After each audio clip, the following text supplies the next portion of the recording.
we are experiencing profound polarization in the United States, comparable, I would say, to what occurred in the 60s during the anti-Vietnam War movement. A polarization in which a really significant portion of the American public has allowed itself to be seduced by extremist and fraudulent internet actors. As you may know, 15% of Americans remain unvaccinated. That's close to 40 to 50 million people. Despite overwhelming scientific and empirical evidence that vaccines are safe and save lives.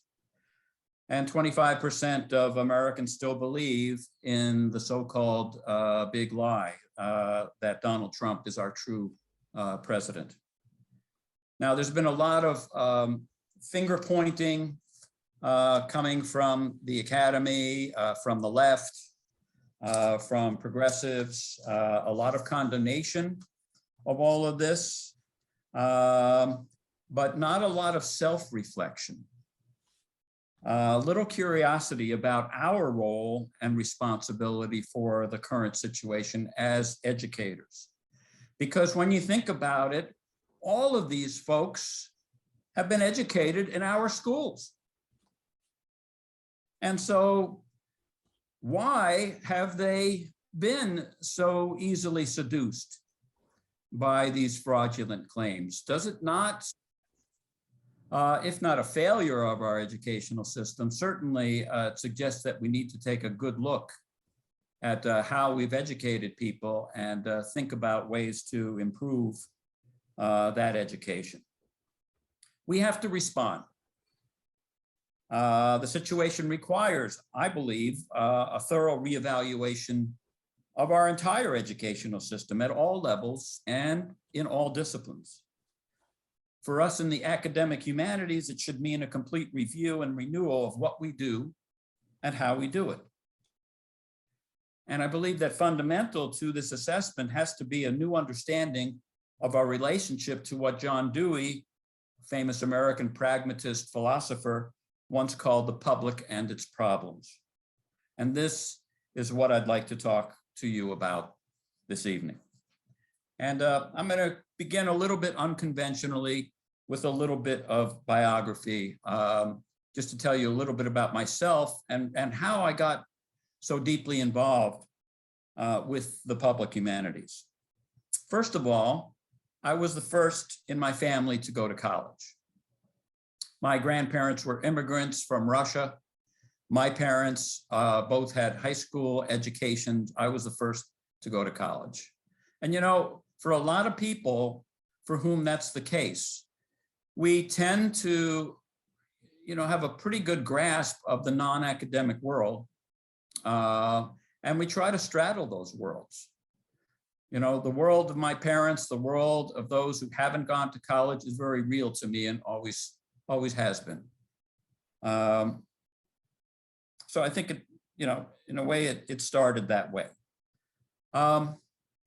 Then were the experiences of my undergraduate years at Cornell University here in upstate New York. I grew up in Los Angeles, but I came to school here in upstate New York.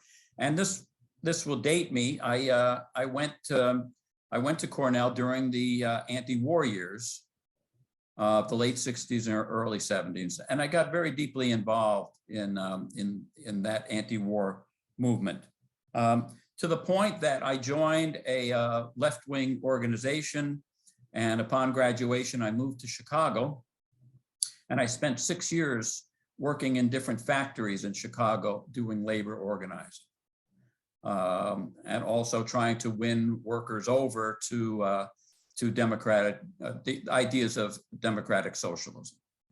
We also fought hard for health and safety on the floor of these shops and for union democracy.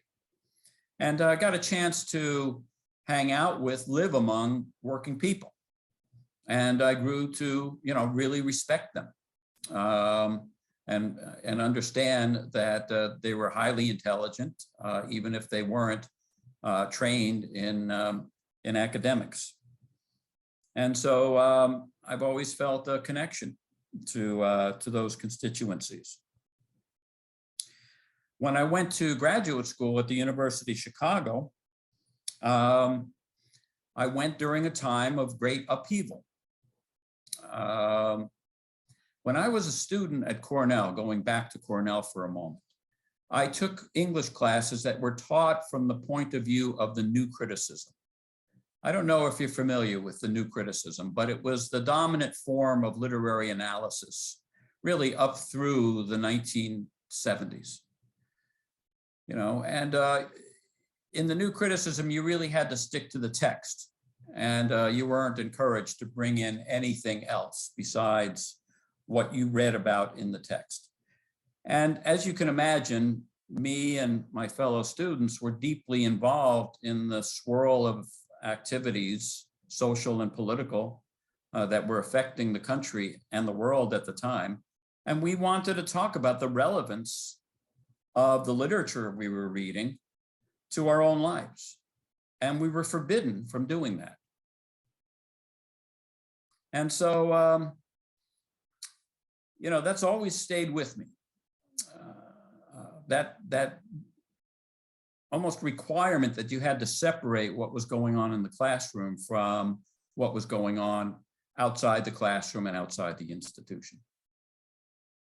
Now, when I become a graduate student, I realized that the profession of English was changing dramatically.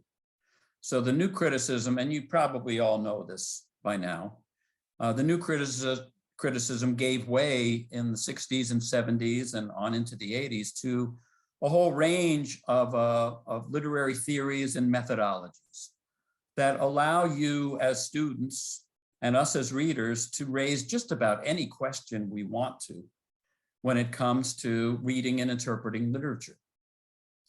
There was Marxist criticism, there was feminist criticism, there was psychoanalytical criticism, there was queer theory, there was the new historicism, you name it.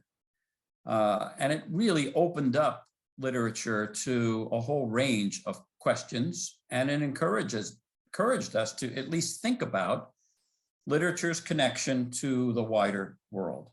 And, you know, that was all good. I continued to be interested as a graduate student in the relationship between literature and politics. I remember, you know, one of my professors insisted that I write a dissertation, a kind of a new critical dissertation on Hart Crane, the American poet. I wasn't interested in that. I was interested in a group of intellectuals called the New York Intellectuals from the 30s, 40s, and 50s. And they all wrote for a magazine called Partisan Review. This group of intellectuals had immense influence on American culture, even American politics in the mid-20th century. And I was intent on writing about them in my dissertation. And I found a professor who would supervise my dissertation, and that's what my dissertation was about.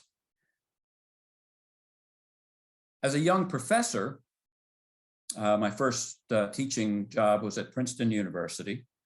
I was really kind of struck and disappointed by the chasm that separated, on the one hand, radical and politicized theory, and on the other hand, surrounding communities and the public at large.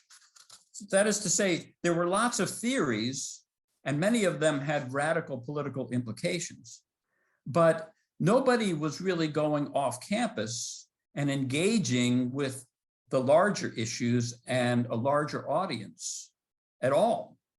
Academics had developed a language that was fairly specialized and abstruse, and theorists, no matter what their political inclinations, were talking to other theorists, right? And very few other people who weren't part of that discourse could really understand what they were talking about. And so I was interested in making linkages to the public.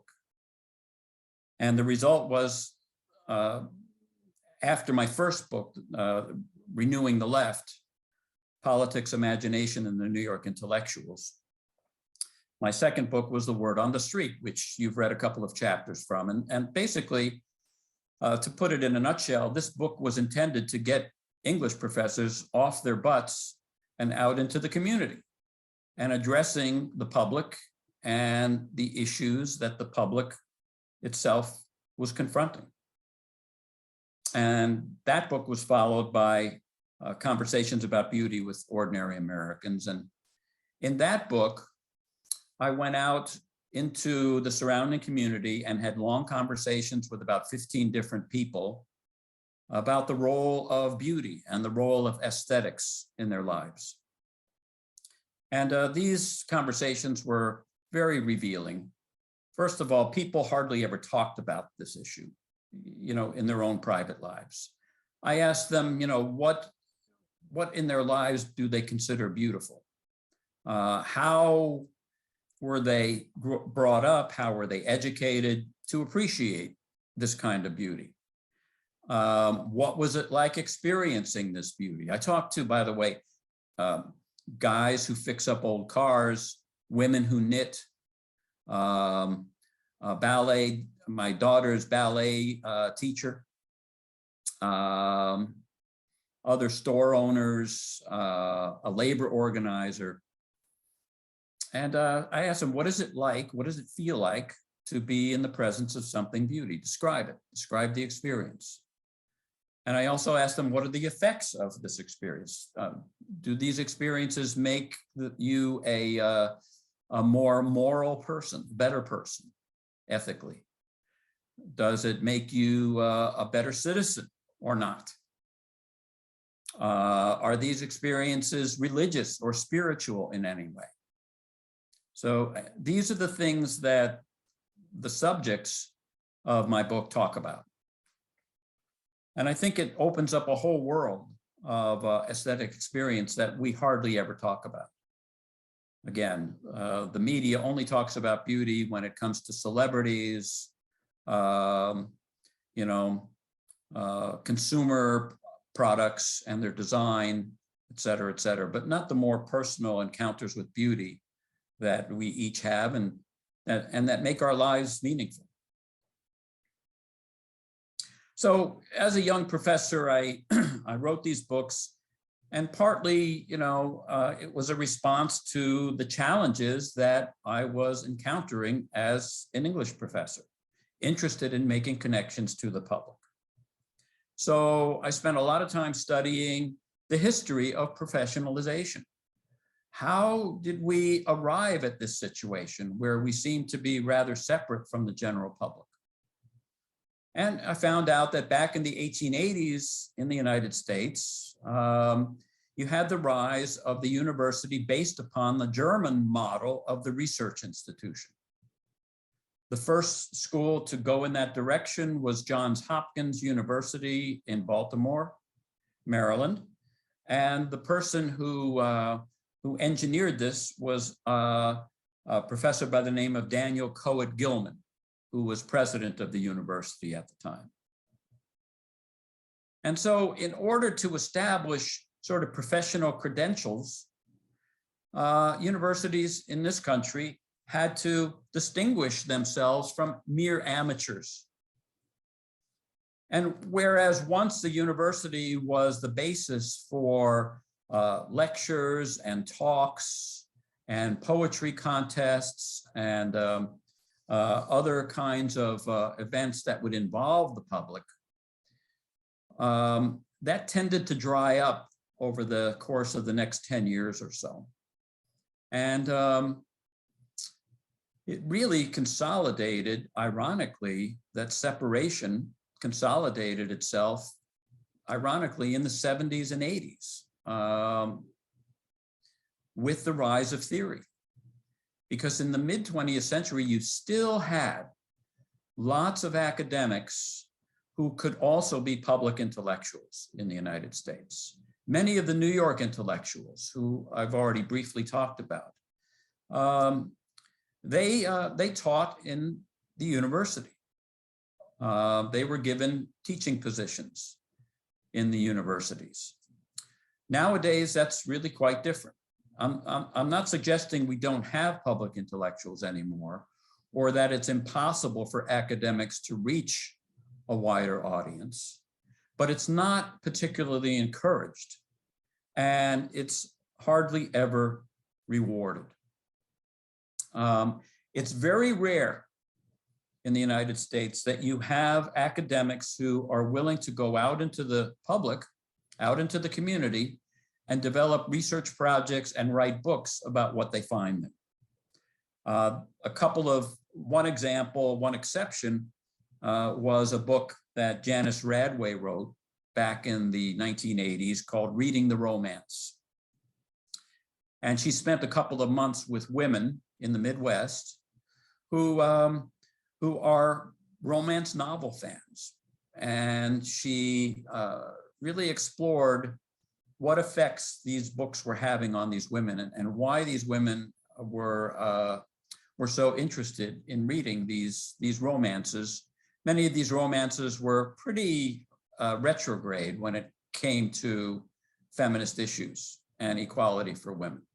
And she wanted to explore all that.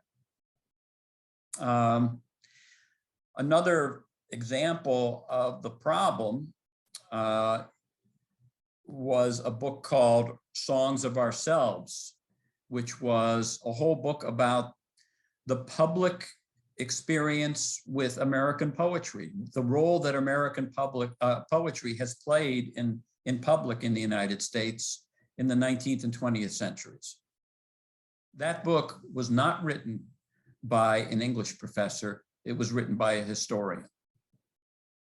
And it shows how little interest there has been in the public experience with reading and with literature. Now, cultural studies has been a partial exception.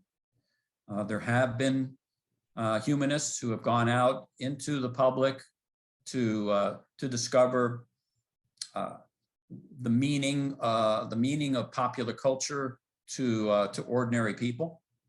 But oftentimes the interest is almost purely on the political valences, the ideological valences of those popular cultural forms, and not on the individual experience of popular culture and on the aesthetic dimension of that popular culture.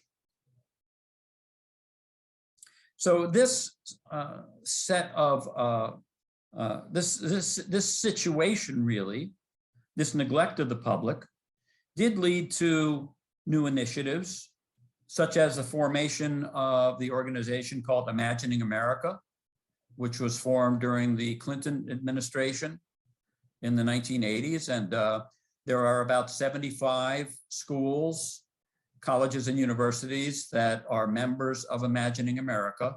And I don't know whether you've studied that group at all, but it's a group that encourages professors of the humanities and the arts and architecture to develop projects that bring the humanities out into the public sphere, into the public realm. So it encourages this sort of non-traditional, publicly engaged scholarship. And there have been exceptions to the rule of the academic humanities being separate from the public. My own university is one exception, Syracuse University. One of our previous chancellors was a leader in Imagining America. And about 15 years ago, our university was one of just a handful to change its tenure policy. Our tenure policy now is to reward non-traditional, publicly engaged scholarship that is done well. That is very innovative and has encouraged some public engagement, but I have to say, it's been very difficult to enforce, because there's still a lot of resistance from traditional scholars who believe that public engaged scholarship is watered down scholarship. It's not as rigorous as traditional scholarship is. And so we have to fight every inch to make sure that this policy is actually enforced. I can give you a particular example of a colleague, a public intellectual, who came up for tenure a number of years ago and was turned down. This is a person who had written 2 books, had over 100 articles and essays and reviews for widely circulated public magazines. And, you know, one of the questions asked, which I think had a lot of influence on some people, one of the concerns was that he had only written 1 or 2 articles for academic journals. Okay, so they were not weighing this fairly. Nobody ever asks a traditional scholar how many non-traditional or articles that were published in public venues, how many of them there were. They're not penalized for not writing pieces for the public. And yet a public intellectual like my colleague was penalized because he hadn't written enough scholarly articles. So, you know, it's very unfair, and it's a double standard. All right. And so we have a long way to go before these tenure policies are actually enforced, and really a long way to go before they become widespread. So other problems. You know, as a professor of English myself, I've always got to struggle with, you know, how to teach graduate courses. First of all, there are very few graduate courses in the United States that introduce students to public intellectual work, to public book reviewers or cultural critics who write for the general public. Almost none of the New York intellectuals who had such a profound influence on our culture in the 20th century, almost none of them are taught in graduate seminars today. Graduate seminars almost exclusively teach other academics and other theorists. They do not teach public intellectuals, and they do not encourage students to write for a non-academic as well as an academic audience. So the kind of writing that students are trained to do is really confined to specialized writing, specialized discourse. And that's a problem, because those of us who are interested in the public humanities, we want to teach our students to write clearly and lucidly and popularly, but also rigorously for both an academic and a non-academic audience. And so you know, we have to go against the grain because everybody else is teaching our students to write a different way.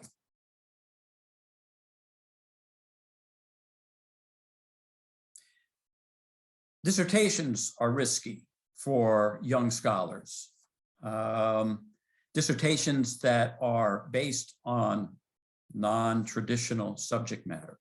It's very hard to work with graduate students who are interested in doing publicly engaged work because they know that right now in the profession, there's hardly a marketplace for that. I mean, the marketplace already is very, very constricted. It's very competitive. It's very hard to get a tenure track job for young scholars in English departments today. You make it even harder if you write a dissertation on a topic that a lot of schools believe that there's no need for. It's almost like the early years of the feminist movement, the early years of African-American studies or queer studies, women's studies. In the early years of those movements, it was also controversial to write dissertations on those topics. It was courageous of students to choose to do so. And so today, similarly, we have to rely on courageous students who are willing to do something different and take some risks to produce publicly engaged scholarship. Now, the main professional organization in the United States is the Modern Language Association, the MLA. And there have been some encouraging signs. The Modern Language Association has made some moves to encourage some scholars to do publicly engaged work. The MLA issues advocacy statements on a regular basis in which it makes public statements around political and cultural issues, around race, for example, around immigration, around academic freedom. And it does make these statements public. MLA does advocacy work, trying to influence politicians in Washington to defend and to fund the humanities. So that's all ongoing.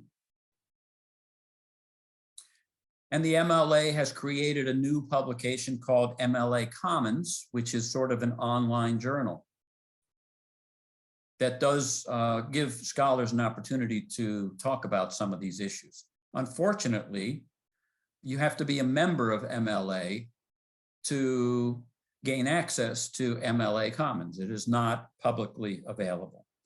So I would say, despite some of these positive developments, the MLA remains fairly monastic, fairly hermetic. It's concerned, as well it should be, with the well-being of the profession as a guild, but it is not by any means an active component of a vibrant democracy. And so in the remaining few minutes of my talk, I want to talk about how we might think about recovering a vital relationship with the public. Number one, as a profession, we need to revise our tenure policies and we need to encourage publicly engaged scholarship. No matter how much we talk about public engagement, tenure and promotion is where, as we say, is where the rubber hits the road. This is vital. This is where it really counts. If we're going to encourage academics to engage with the public, we have to reward them for doing it. It has to be a way that they can further their careers. It shouldn't be risky, and it shouldn't be something that only faculty members with tenure can afford to do. So that would be number one. And that would also entail revising the entire reward systems of grants and scholarships to support scholars who want to do publicly engaged work. Number four, we need to push for space in established media outlets. If you read the newspapers in the United States, you very rarely encounter academics who are writing for a general audience. It's very difficult to write for the New York Times, let's say, or other even local newspapers, because they hire professional journalists to do that work. And if they farm out the work to academics, then these journalists are going to have one less assignment to do. So as a profession, we need to develop constructive relationships with established media outlets so that we can provide the expertise that the public requires. One of the chapters in The Word on the Street, which you didn't read, is about the response to 9/11, the 9/11 attacks on the United States. And I look at at an article that was written in the New York Times a week after the attack on New York City. And the article was called "A Novelist's Gaze into the Dark Soul of Terror." And in this article, which was written by a journalist, Dostoevsky's novel, The Possessed, Henry James's novel, The Princess Casamassima, and Joseph Conrad's novel, The Secret Agent, were all analyzed for their insights into terror. And in every case, the journalists completely misinterpreted the novels. This was an obvious opportunity for an academic to be able to step in and talk about these authors and the insights that they gave with regard to terrorism. It would have been an immense help to an American public shocked and reeling and desperate to understand what happened on 9/11, but it didn't happen. Clear example of how we can serve the public.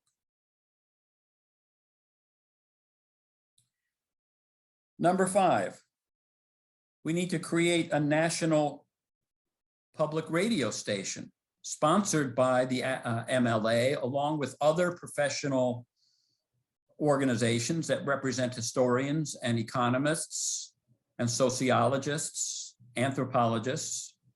You know, if you drive across the United States today, at any moment you can turn the radio on and you will hear at least a dozen Christian and oftentimes very conservative and right-wing radio stations.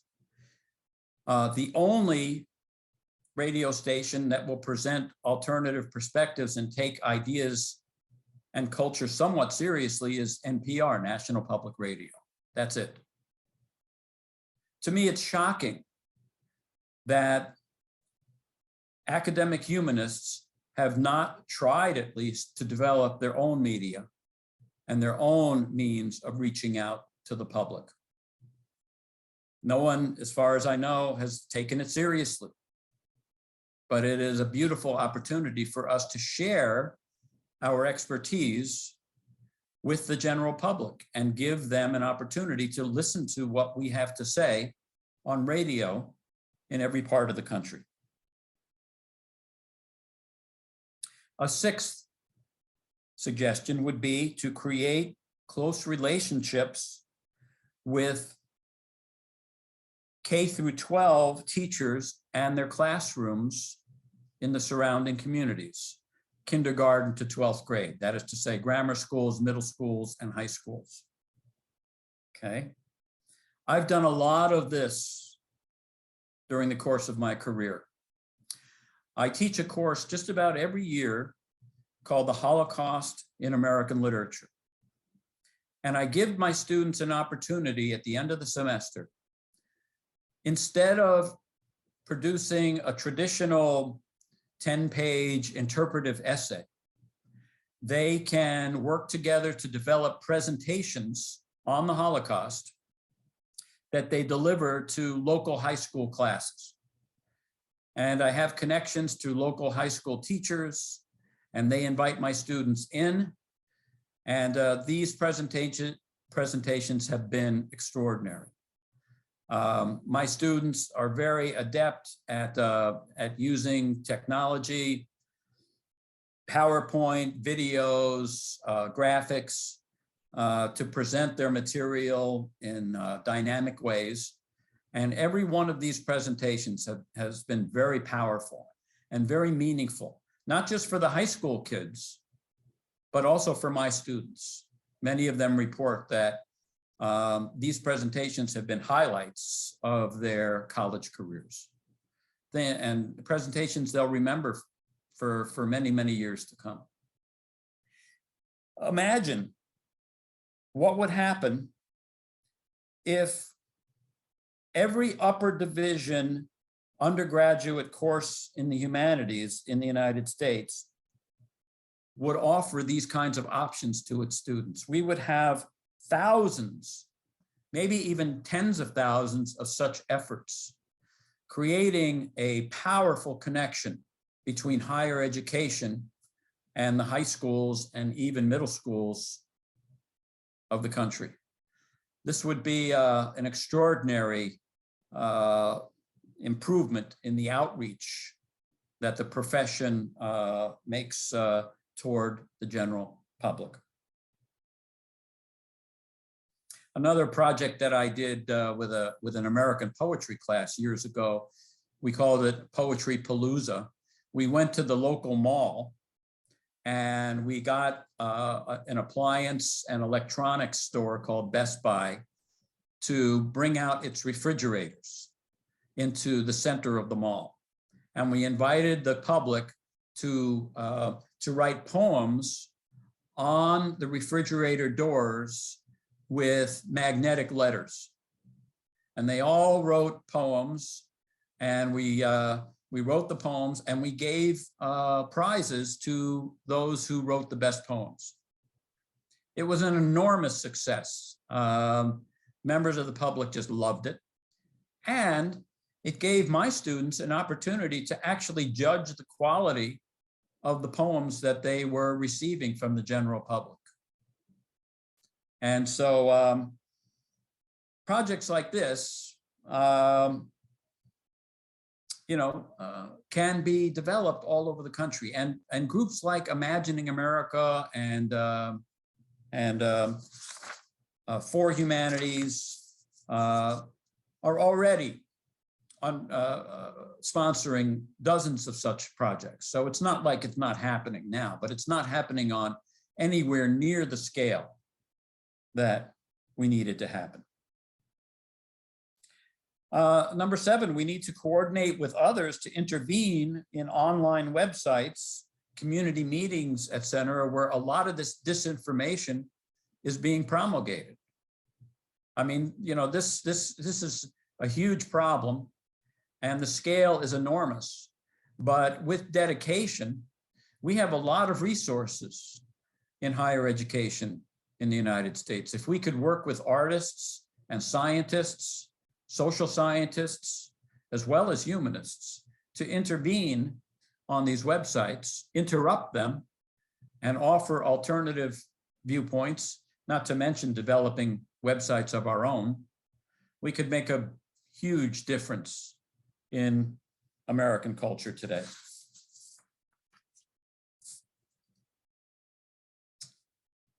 And then finally, I think I've already mentioned, expand projects like those of Imagining America and For Humanities, projects that are described in a wonderful book.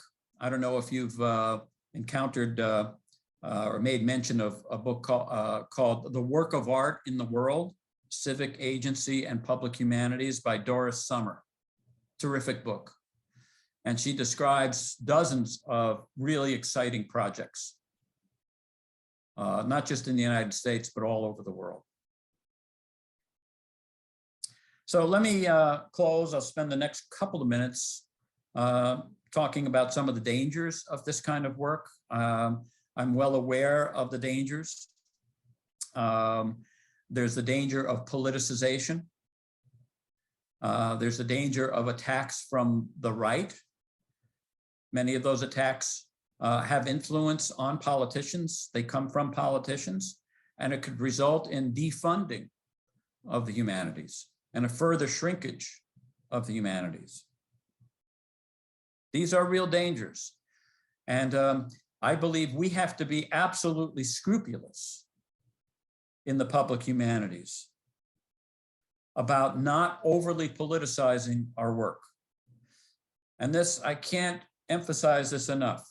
We want to share our methods, our protocols, and our principles of inquiry upon which our expertise is based. We want to share those with the general public. But at the same time, we want to listen and learn from members of the public. We cannot present ourselves as activists in our professional roles. We cannot, let me repeat that, and here many of my colleagues, even those who advocate for public humanities, will disagree with me, but we cannot present ourselves as activists in our professional roles. We cannot take clear stands and become advocates for one side versus another side, okay? We'll never stop attacks coming from the political right, but we can blunt them, and we can win over the vast middle if we're fair-minded, if again, we are sharing techniques of inquiry, ways of understanding, and not advocating for finalized positions on issues. And we have, if we look around, lots of models for how this should be done. Here at Syracuse University, the humanities are surrounded by a dozen professional schools. Think about it. Medical schools and nursing schools, business schools, schools of education, disciplines like anthropology. They are already involved with the public. Their way of educating their students involves the students already in surrounding institutions and the surrounding communities. When you learn how to be a doctor, you work in a hospital. When you go to business school, you oftentimes intern and get credit for interning with a company. In a school of education, you go out into the schools to learn how to teach. In anthropology, you go out into the field, sometimes in the United States, sometimes around the world, and you live among a population that you're studying. You're out in the world. Think about it. The humanities are the last holdouts. English departments, philosophy departments, to a lesser extent, religion departments. We are the most institutionally confined departments in all of academia, and there is no reason for it. The needs of our citizens are just as powerful in the humanities as they are in any other area of human life. So we can be inspired by Emerson's idea of man thinking, in which the population as a whole creates and criticizes culture rather than its delegated intellectuals. We can be inspired by John Dewey's goal of a cultural democracy. We can be inspired by W.E. Du Bois's career as a Black public scholar, or as Hannah Arendt's learned public interventions. They can both inspire us. Or by Deleuze and Guattari's notion of the rhizome, a rhizome being a network of civic efflorescence. I'll conclude by saying nothing less than our democracy is at stake. And the pressure to reform, my friends, you're young, will be up to you. Thank you.